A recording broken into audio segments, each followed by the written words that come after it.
You've heard of Benjamin Franklin, Thomas Jefferson, and John Hancock. But did you ever wonder who the person was that began the ideas that led to the Declaration of Independence? James Otis Jr. wrote an article that sparked the idea of England's unnecessary presence in the colonies. The rights of the British colonies, asserted and proved by James Otis Jr., was an article written in 1764 that stated a need for government, but that government should be chosen by the majority of its subjects.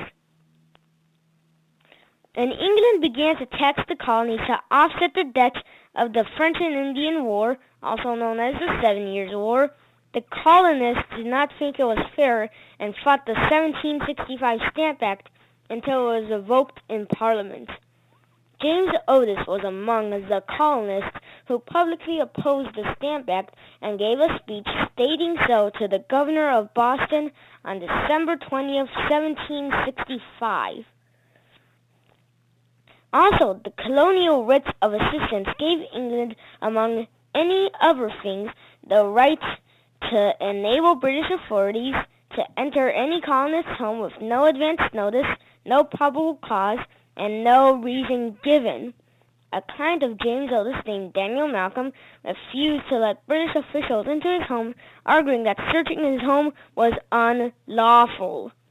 James Otis took the Malcolm affair as the opportunity to argue against the validity of the writs of assistance, and very publicly stated that the writs violated the British unwritten constitution based on the Magna Carta.